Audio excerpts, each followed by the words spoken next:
إن الحمد لله نحمده ونستعينه ونستغفره ونعوذ بالله من شرور أنفسنا ومن سيئات أعمالنا من يهده الله فلا مضل له ومن يضلله فلا هادي له أشهد أن لا إله إلا الله وحده لا شريك له وأشهد أن محمدا عبده ورسوله اللهم صل على محمد وعلى آله وأصحابه ومن تبعهم بإحسان إلى يوم الدين.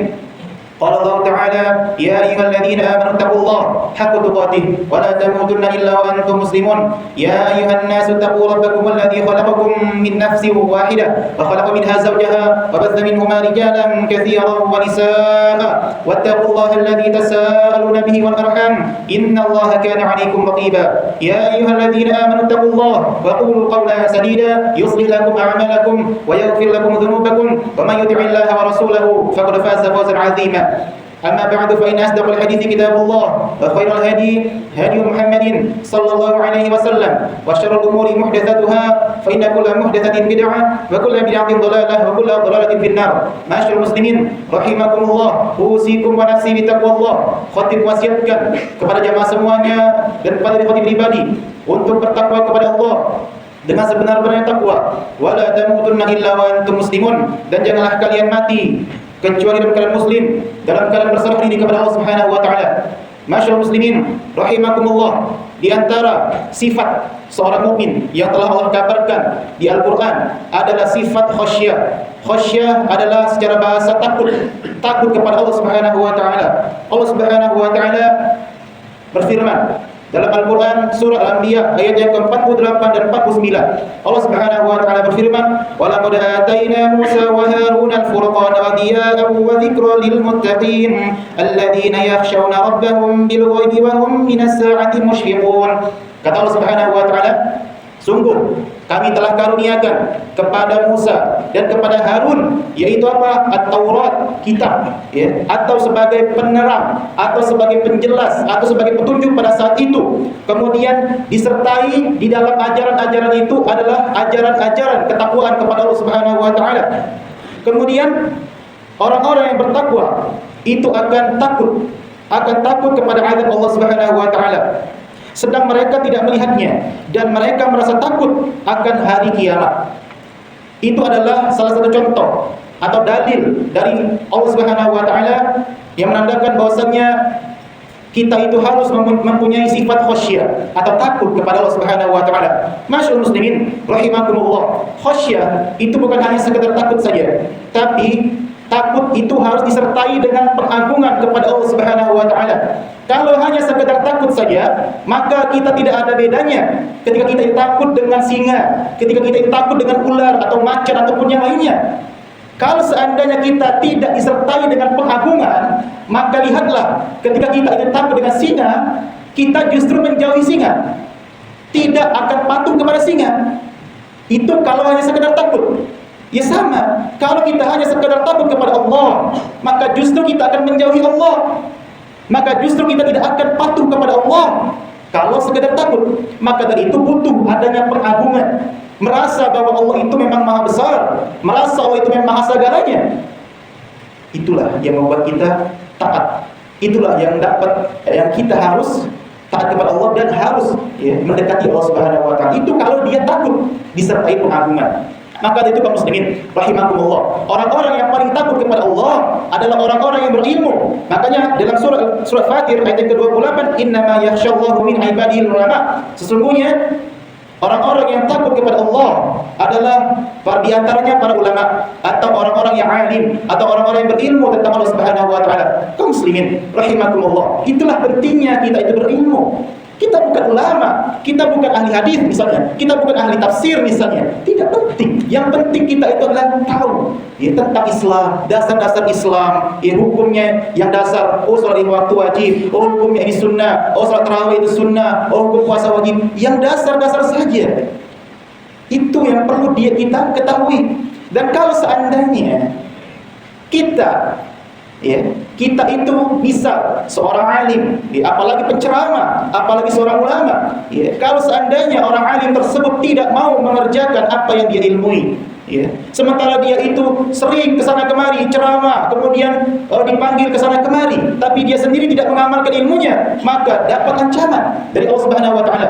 Dalam surah Shaf ayat yang kedua dan yang ketiga, ya ayyuhalladzina amanu lima taquluna ma la taf'alun kabura maqtan 'indallahi an taqulu ma la taf'alun. Wahai orang-orang yang beriman, lima taquluna ma la taf'alun, kenapa kalian itu berbicara? Kenapa kalian itu ngomong apa tidak kalian kerjakan? Ngomong baik, gawe kedalaman. Sungguh besar siksaan di sisi Allah. Engkau mengatakan apa yang tidak engkau kerjakan. Itu dosa besar loh.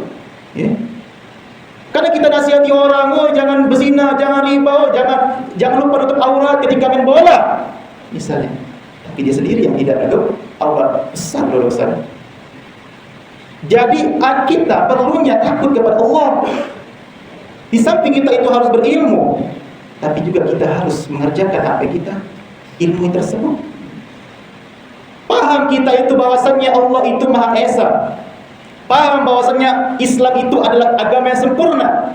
Tapi di akhir tahun mereka merayakan hari raya umat Nasrani. Di mana rasa takutnya kepada Allah? Tahan, ya, ambil cuti, ya, merayakan hari raya orang kafir. Di mana rasa takutnya kepada Allah Subhanahu wa taala? Tiap hari baca Al-Ikhlas. Qul huwallahu ahad, Allahu samad, lam yalid wa lam yulad, lam yalid wa lam yulad. Tiap hari dibaca. Tak paham. Berarti kita hanya sekedar baca tapi tidak tahu maknanya. Dua dosanya. Dia tidak belajar dan dia tidak mengamalkan. Dan itu pengetahuan dasar. Itu bukan kita nak buntu nak jadi ahli tafsir, tidak. Itu pengetahuan dasar yang kita harus tahu. Dan kalau kita tidak ada rasa takut, tidak akan bisa mengamalkan itu. Itulah pentingnya. Pentingnya kita harus memiliki rasa takut kepada Allah Subhanahu wa taala. Supaya apa? Supaya hari-hari kita itu lebih terus memperbaiki diri lagi terus, karena kita takut. Takut kita itu masuk neraka. Kalau seandainya orang itu takut kepada Allah Subhanahu wa taala, maka dia akan khawatir amalan-amalannya tidak akan diterima. Dia akan khawatir yang dilakukan ini adalah perbuatan dosa. Karena dia sudah merasa takut. Dan takut bukan sekedar takut, harus diperbaiki. Tahu dosa, tapi tidak mau ditinggalkan. Kita lihat nih, orang-orang sekarang banyak main futsal, main bola kaki. Mereka buka aurat. Paha aurat. Paha itu aurat bagi laki-laki. Kita kadang berbicara aurat itu hanya kepada wanita saja. Tapi laki-laki dibiarkan saja. Maka nasihati teman kita, kalau ingin bermain bola, bermain futsal, tutup aurat kita laki-laki dari pusat sampai jempol. Dan yang kita harus tahu, kita itu tidak boleh merasa cukup terhadap amalan. Dilarang kita itu merasa cukup dengan amalan kita. Yang diperintahkan itu adalah kita itu harus merasa cukup dalam hal harta. Itu qanaah. Tapi dalam hal amalan, dalam hal ibadah, tidak boleh merasa cukup. Kalau seandainya seorang itu merasa cukup dalam hal ibadah, maka dia akan malas-malasan beribadah. Sudah loh ya, aku sumbangan 10 juta di masjid ini. Pakai belas, tahun depan lagi baik sumbangannya. Jadilah tahun sekali 10 juta. Itu kalau orang yang merasa cukup. Tak boleh merasa cukup dalam ibadah. Sudahlah, aku ke masjid lah hari ini lah 5 kali sehari. Jadi ke minggu depan berlah ke masjidnya. Itu kalau orang yang merasa cukup dalam hal ibadah. Sementara kita tak boleh merasa cukup dalam hal ibadah. Kalau merasa cukup, yakinlah jadi pemalas. Yakin. Dan kita tidak diperintahkan untuk merasa cukup dalam hal ibadah, tapi diperintahkan untuk merasa cukup dalam hal harta. Itu qanaah, menerima apa adanya. Aqulu qawli hadza wa astaghfiruh innahu huwal ghafurur rahim.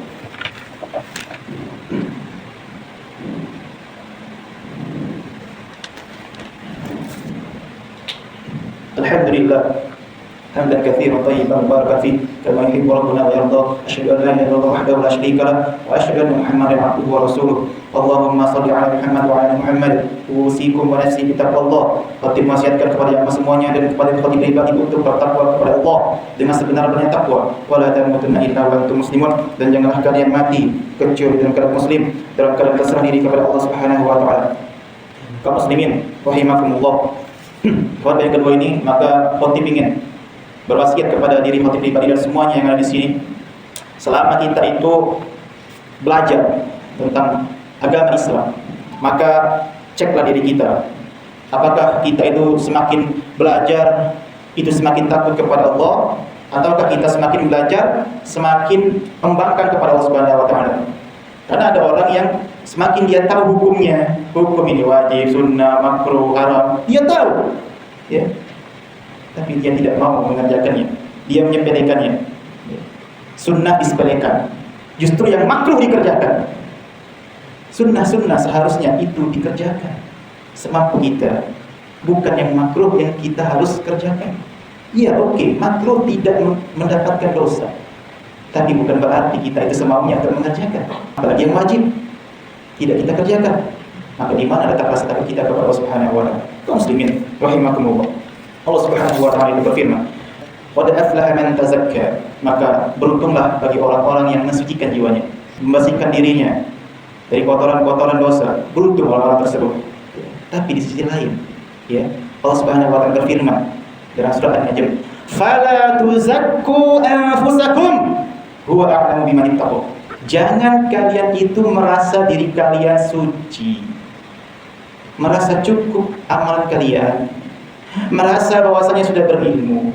Jangan mentang-mentang kalian itu misalnya keturunan kiai, keturunan habib, ataupun sudah belajar ilmu agama di Madinah, ataupun di Mesir, ataupun di Yaman, ataupun sudah belajar beberapa kitab, ataupun ilmu agama lainnya. Jangan merasa suci. Jangan merasa diri cukup terhadap amalan-amalan kita. Jangan. Huwa a'lamu biman ittaqa. Karena Allah Subhanahu wa taala itu lebih tahu siapa yang paling bertakwa. Allah tahu. Allah tahu. Maka dari itu ayat ini di samping kita itu disuruh membersihkan jiwa kita dari dosa-dosa, berusaha untuk meninggalkan apa yang dilarang dan mengerjakan apa yang diperintahkan, tapi jangan sampai kita itu merasa bahwa diri sudah tinggi, suci, cukup, merasa cukup. Tak boleh, tak boleh. Ya. Jangan merasa diri kalau sudah berilmu, tidak boleh.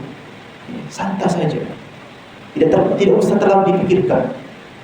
Walaupun kita sudah belajar kepada alim ulama ini, sudah belajar dengan ustaz ini misalnya, karena kita belajar bukan untuk pamer, karena kita belajar itu untuk takut kepada Allah Subhanahu wa taala. Takut kalau seandainya dia itu berilmu tapi dia tidak takut kepada Allah, tanda tanya di mana letak ilmunya?